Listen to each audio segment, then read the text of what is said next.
We are not at war. We don't need Navy warships. Hindi magpapadala ang Pilipinas ng Navy warships sa West Philippine Sea. Ayon kay Pangulong Ferdinand Marcos Jr., magreresulta lamang ito ng pagtaas ng tensyon sa riyon. Iyan ang binigyan diin ni PBBM sa gitna ng patuloy na harassment ng Beijing sa mga barko ng Pilipinas.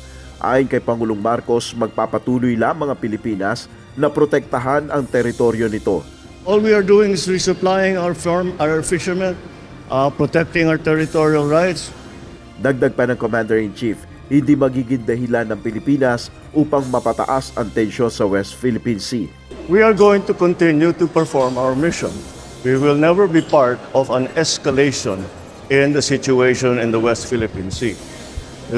If we look at the evolution of the situation in the West Philippine Sea, the Philippines has never been an agent of escalation. November 13 nang may ilang Chinese Navy helicopters ang lumapit sa mga mangingisdang Pilipino sa WPS, dahilan upang i-deploy ng Philippine Coast Guard ang BRP Teresa Magbanwa at BRP Cape Engaño.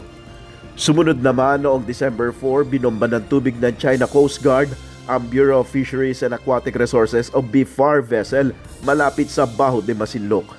Nel Maribuhok, UNTV News and Rescue. Diyos ang aming sandigan, serbisyo publiko ang aming pinahalagahan.